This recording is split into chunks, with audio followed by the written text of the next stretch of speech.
प्यारे बच्चों, देखिए आज हम जो हिस्ट्री के अंतर्गत जो हमारा सब टॉपिक होगा वो भक्ति सूफी परंपराएं। इससे पहले भी मैंने कराया था और ये अध्याय 6 है। 5वां अध्याय काट दिया गया है बोर्ड ने, तो ये 6 चैप्टर है। इसमें जो भक्ति और सूफी परंपराओं से संबंधित व्याख्याएं की गई हैं। भक्ति जो होता है वो किसी के प्रति आस्थावान होना, किसी के प्रति समर्पित हो जाना, समर्पण कर देना, अपने को पूर्ण रूप से उस देव शक्ति के प्रति वो भावना है, वो विचार को उनको पूरी तरह से समर्पण कर देना ही भक्ति कहलाती है। पूरे विश्व के अंतर्गत बहुत सी भक्ति परंपराएं हुई हैं। उसी के परिप्रेक्ष्य में भारतीय इतिहास के अंतर्गत एक सूफी परंपराएं, जो सूफी ट्रेडिशनल्स इंडिया के अंतर्गत इनका प्रादुर्भाव हुआ। इनकी प्रादुर्भाव होने के लिए सबसे जो महत्वपूर्ण था, उस समय की जो धार्मिक जो परिस्थितियां थीं वो उसके लिए रेस्पॉन्सिबल थीं।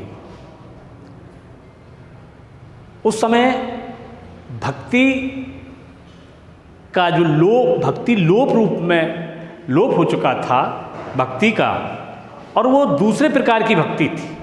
तो उस लोप होने का जो कारण था वो उस समय की जो बाह्य आडंबर, कर्मकांड और जो उस समय के जो व्यभिचार थे, उस समय की जो अराजकतावाद तत्व थे, उन तत्वों ने भारत के अंतर्गत एक नई भक्ति और सूफी परंपराओं को भारत में अग्रसर होने की एक प्रेरणा दी।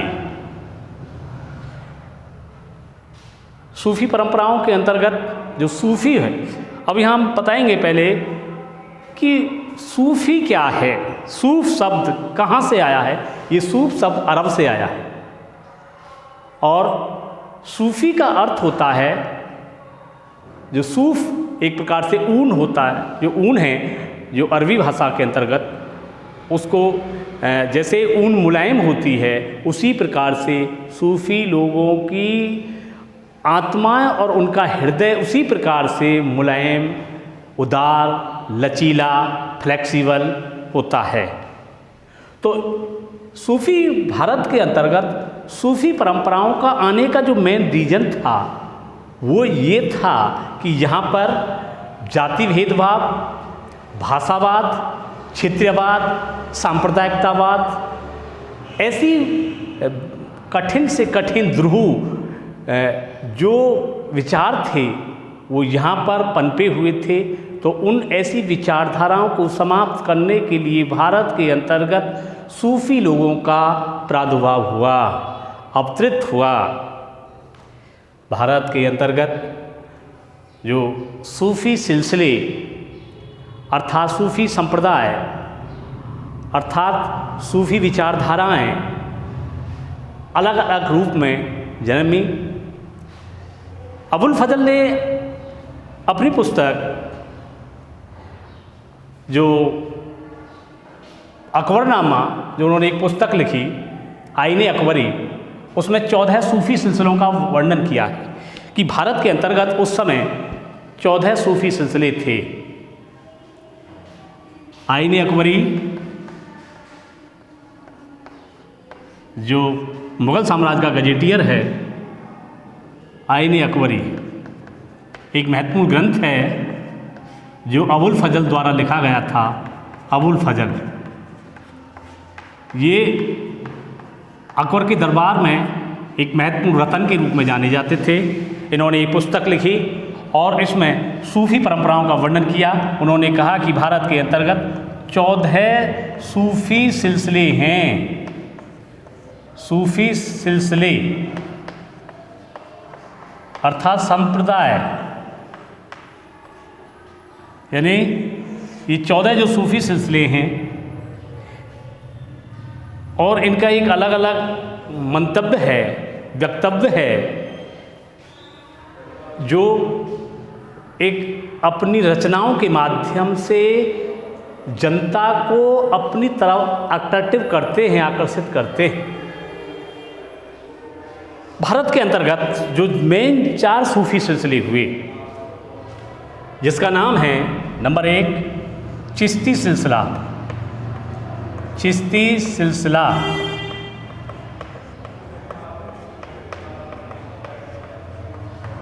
दूसरा कादरी सिलसिला, कादरी सिलसिला।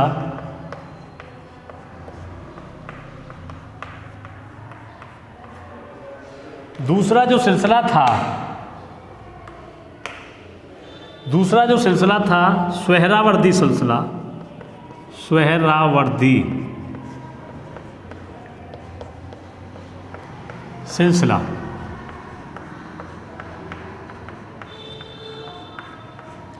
चौथा जो मेन सिलसिला नक्शबंदी सिलसिला, नक्शबंदी सिलसिला।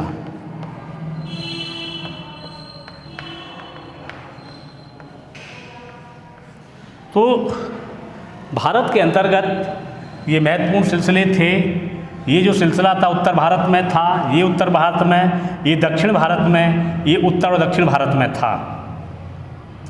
अब सबसे ज़्यादा जो मोस्ट इम्पोर्टेंट जो सिलसिला माना जाता है ये चिश्ती सिलसिला। चिश्ती सिलसिला यानी चिश्ती संप्रदाय या चिश्ती सूफी परंपरा के जो लोग थे उनकी विचारधाराएं जो थीं वो किस प्रकार की थीं, यानी उनके विचार वो किस प्रकार के थे, ये चीज़ जो है यहाँ पर दर्शानी बहुत ज़रूरी है। भारत में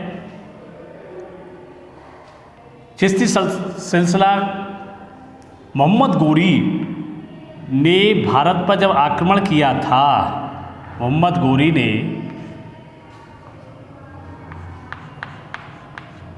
ने 1175 में प्रथम आक्रमण मुल्तान पर किया था। मुल्तान, ये मुल्तान पंजाब के पास है, पाकिस्तान पंजाब बॉर्डर पर है।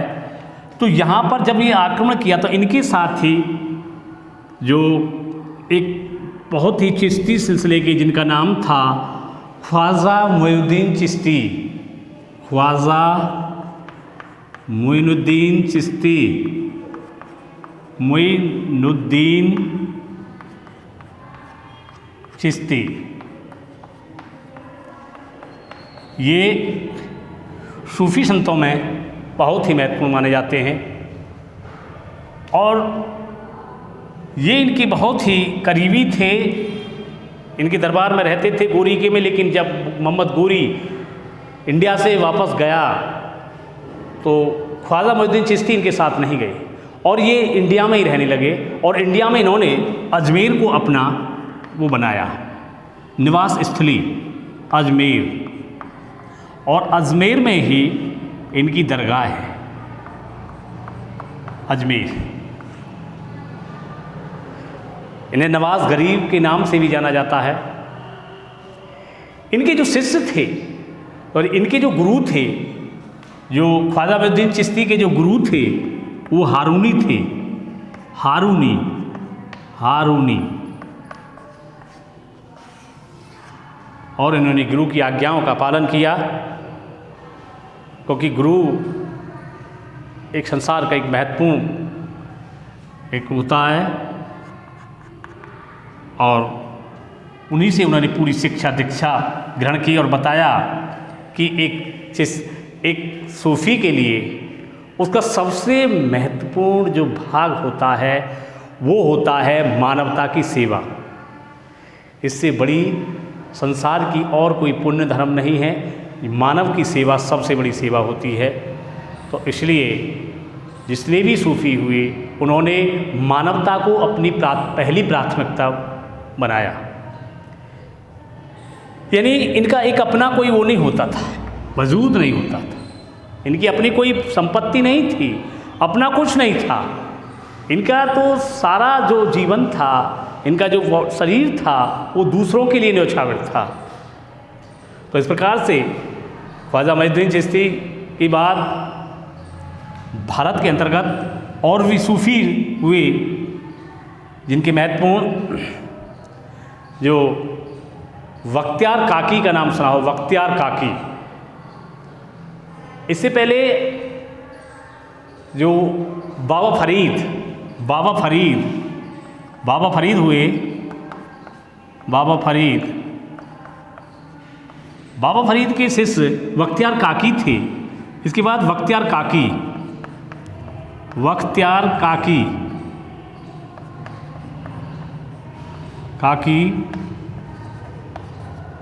इसके बाद निजामुद्दीन औलिया,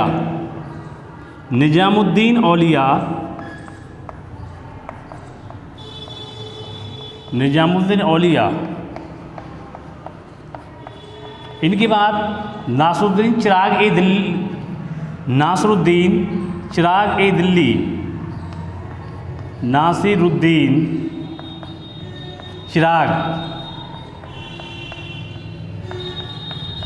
दिल्ली।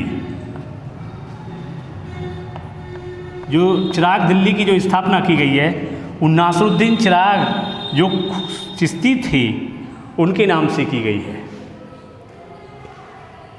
बाबा फरीद की दरगाह है वो अजोधन में है, ये पंजाब में है, अजोधन पंजाब, यूँ पंजाब पाकिस्तान वाला पंजाब पाकिस्तान में जो है, पश्चिमी पाकिस्तान। तो इस प्रकार से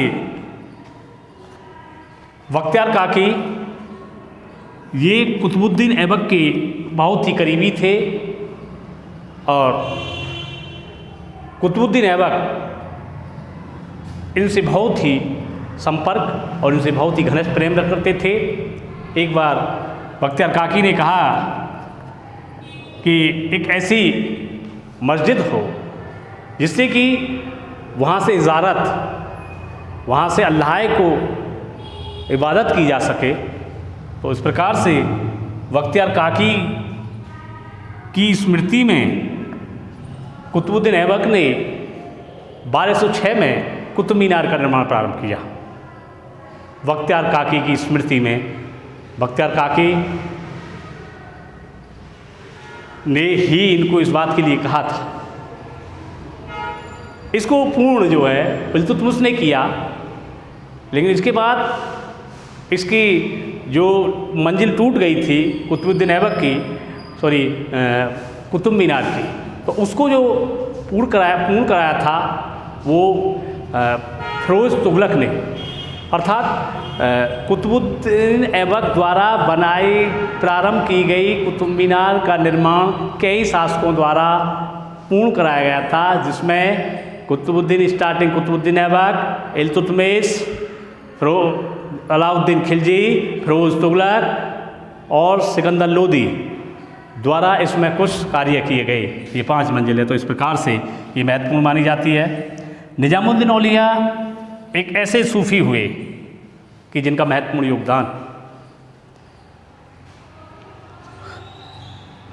निजामुद्दीन औलिया एक ऐसे व्यक्ति थे कि अलाउद्दीन खिलजी ने एक बार इनसे मिलने के लिए कहा तो निजामुद्दीन औलिया ने मना कर दिया मिलने से कि मैं किसी राजा से मिलना नहीं चाहता हूँ, मैं एक निर्धन व्यक्ति, एक असहाय व्यक्ति, एक गरीब व्यक्ति से मिलना चाहता हूँ, क्योंकि राजाओं के दरबार में ये नहीं जाते थे, राजाओं से इनका संपर्क नहीं रहता था। एक बार जो खुसरो था, तो खुसरो जो खिलजी वंश का था, उसने निजामुद्दीन औलिया को 5 लाख टंके दिए, 5 लाख टंके। तो टंके तो इन्होंने ले लिए। टंके का मतलब होता है मनी, धन से। उस समय टंके होते थे जो सोने चांदी के होते थे। तो इन्होंने उन टंकों को, जो 5 लाख टंके दिए थे, उनको गरीबों में बांट दिया, क्योंकि उनका कोई पर्सनल वो नहीं था। इसलिए जो आने वाला सुल्तान था, जिसका नाम गयासुद्दीन तुगलक था, जो गद्दी पर बैठा, तो उन्होंने निजामुद्दीन औलिया को अपने दरबार में बुलाया, तो उन्होंने मना कर दिया। तो निजामुद्दीन औलिया से मिलने के लिए गयासुद्दीन तुगलक गए, तो उन्होंने कहा, गयासुद्दीन तुगलक ने, कि आपको जो 5 लाख टंके दिए उन्हें दीजिए मुझे। तो उन्होंने कहा कि ये मेरा पर्सनल धन नहीं था, वो जो उन्होंने दिए थे वो मैंने सब बांट दिए, अब मेरे पास कोई धन नहीं है। तो इसलिए गयासुद्दीन तुगलक ने इन पर मुकदमा चलवाया। काफ़ी उलेमाओं के द्वारा इनका वो किया गया था, इन पर कुछ अलग अलग प्रकार के कठोर यातनाएं दी गई, लेकिन उन्होंने उनको अभिशाप दे दिया, श्राप दे दिया कि दिल्ली दूरस्थ, दिल्ली दूर है और तेरी मृत्यु हो सकती है। तो कुछ ही समय में गयासुद्दीन तुगलक की जो उन्होंने कहा था उसी प्रकार से डेथ हो जाती है। तो उस समय जो जितने सूफी थे उनको अलौकिक शक्ति प्राप्त थी, दैवीय शक्ति प्राप्त थी। तो इस प्रकार से भारत के अंतर्गत जो सूफी परंपराएं हुई, उनका जो मेन मोटिव था वो था कि जातिगत भेदभाव उसको समाप्त करना, और जो व्यक्तियों की जो आपसी जो मनमुटाव थे उनको समाप्त कराना, क्षेत्रीयता को समाप्त कराना, और ये सांप्रदायिकता की भावनाओं को समाप्त कराना इनका महत्वपूर्ण उद्देश्य था। और गरीब जनता को अपने वाणी से उनके अंतर्गत एक नई आत्मा और एक चेतना का विकास करना, जिससे नए पथ पर चले। तो सूफी परंपराएं एक महत्वपूर्ण परंपराएं मानी जाती हैं। इस प्रकार से ये आगे कादरी सिलसिला, मोहम्मद कादिर जिलानी इनके संस्थापक हुए। इनका ज़्यादा इतना रोल नहीं था। वैसे कादरी सिलसिले के जो मुग़ल काल में जो दारा था, दारा जो शाहजहाँ का पुत्र था, वो कादरी संप्रदाय को मानता था। मुग़ल काल में जितने भी शासक हुए, सबसे ज़्यादा जो इंटेलिजेंट, इसे लघु अकबर कहते हैं। दारा जो शाहजहाँ का पुत्र था, शाहजहाँ के 4 पुत्र थे, 3 पुत्री थी। जो पुत्र थे दारा, शुजा, मुराद, औरंगजेब, और जो पुत्री थी जहानारा, रोशनारा और गौहनारा। तो इस प्रकार से ये कादरी सिलसिले को मानते थे। सुहरावर्दी सिलसिला जो शहाबुद्दीन जो थे, ये दक्षिण में था। नक्शबंदी सिलसिला ये मुग़ल काल में था। जो बाबर था वो नक्शबंदी सिलसिले को मानता था। यानी जो वायजिद थे, वायजिद जो एक सूफ़ी के रूप में थे, वो नक्शबंदी सिलसिला को ही मानते थे। यानी मुग़ल काल में सूफ़ी परंपरा एक महत्वपूर्ण मानी जाती थी। तो इस प्रकार से ये सूफ़ियों का इतिहास था और सूफ़ियों की स्थिति। तो इसके बाद इसके साथ साथ भक्ति आंदोलन और सूफ़ी आंदोलन ये समकालीन थे, कंटेम्परेरी थे। जो भक्ति आंदोलन और ये जो सूफ़ी आंदोलन था, ये समकालीन थे। तो इस प्रकार से भक्ति आंदोलन जो प्रारंभ हुआ था, ये दक्षिण भारत से उत्तर भारत को जो लाने में योगदान था भक्ति आंदोलन का, वो रामदास थे। जो भक्ति परंपरा के एक महत्वपूर्ण संत थे। रामानुजाचार्य, शंकरदेव जो असम से संबंधित थे, उनका महत्वपूर्ण योगदान था। मीराबाई, इनका भी एक महत्वपूर्ण योगदान था भक्ति आंदोलन में। और सूरदास, रैदास, तुलसीदास और दादू दयाल, जिन्होंने निपख आंदोलन चलाया था। निपख आंदोलन दादू दयाल द्वारा, निपख आंदोलन। तो शंकराचार्य इसमें महत्वपूर्ण संत हुए हैं। तो भक्ति परंपरा को आगे बढ़ाने में इनका एक महत्वपूर्ण योगदान था। दक्षिण भारत में भक्ति आंदोलन को यहाँ पर उत्तर भारत में लाने का महत्वपूर्ण श्रेय इन रामदास, तुलसीदास, रैदास, इनको माना जाता है। भक्ति परंपरा में भक्ति आंदोलन 2 शाखाओं में बट गया था। एक निर्गुण शाखा थी, एक सगुण शाखा थी। निर्गुण शाखा यानी जो निराकार भक्ति करते थे, एक सगुण जो उनकी भक्ति के स्वरूप की, उनके आकार की वो भक्ति करते थे। इसके अंतर्गत भी भक्ति आंदोलन में जो गुरु नानक थे, उनका एक महत्वपूर्ण, गुरु नानक, उनका जन्म तलवंडी नामक, पंजाब की तलवंडी नामक स्थान पर हुआ था। और ये 10 जो सिख जो परंपरा में थे वो 10 गुरु हुए। इनमें सबसे पहले गुरु नानक, उसके बाद जो सूफी परंपरा में हुए अंगद, तीसरे रामदास, चौथे अमरदास, पांचवें गुरु अर्जुन देव, छठे गुरु हरिगोविंद,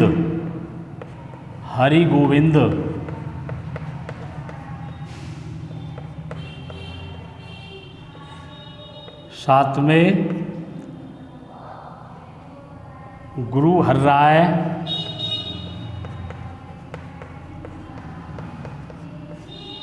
आठवें गुरु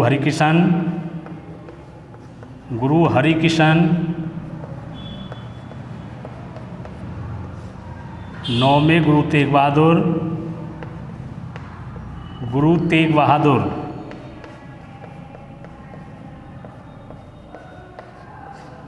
10वें गुरु गोविंद सिंह।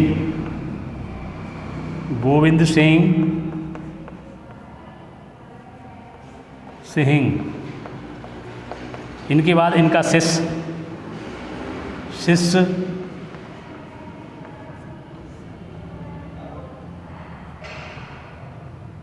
बंदा बैरागी,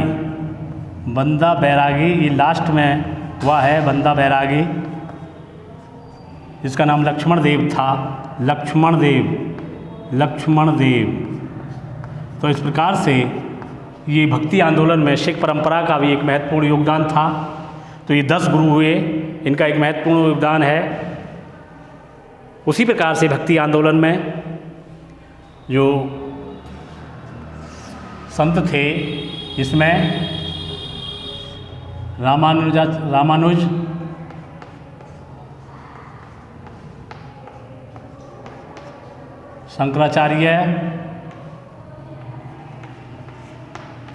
शंकराचार्य, तीसरे रैदास, कबीर, दादू दयाल,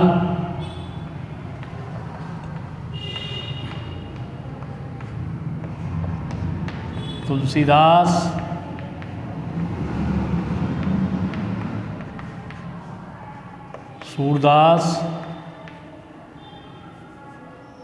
सूरदास, मीराबाई,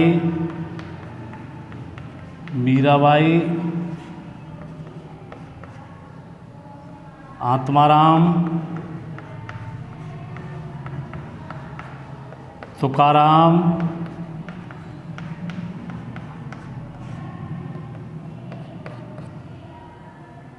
पांडुरंग,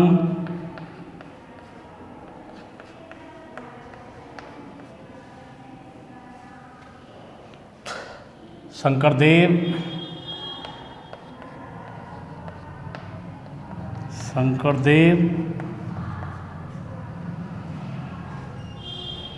तो इस प्रकार से ये संत हुए जिनका भक्ति आंदोलन में एक महत्वपूर्ण योगदान माना जाता है। और इन संतों ने भक्ति को एक नया आयाम, एक नया दृष्टांत, एक नई सोच, एक नई जागृति पैदा की और लोगों के अंतर्गत मनोभावनाएं, सदाचारी भावनाएं, क्षमाशील की भावनाएं उनके अंतर्गत जागृत की। तो इस प्रकार से भक्ति परंपरा और ये सूफी परंपराओं एक समकालीन होते हुए एक महत्वपूर्ण पथ प्रदर्शक के रूप में अग्रसर हुई और इन्होंने मानवता को एक नए दृष्टिकोण से उभारने में अहम भूमिका का निर्वहन किया। तो इस प्रकार से भक्ति आंदोलन और सूफी आंदोलनों ने भारत में आई हुई समस्त बुराइयों का उन्मूलन किया, निराकरण किया और इनके अंतर्गत एक नई जागृति, एक नए चेतना समावेश किया। तो इस प्रकार से ये भक्ति और सूफी परंपराओं के बारे में मैंने बताया और पहले भी कराया था, तो इसके लिए आगे कराएंगे। ठीक है, धन्यवाद।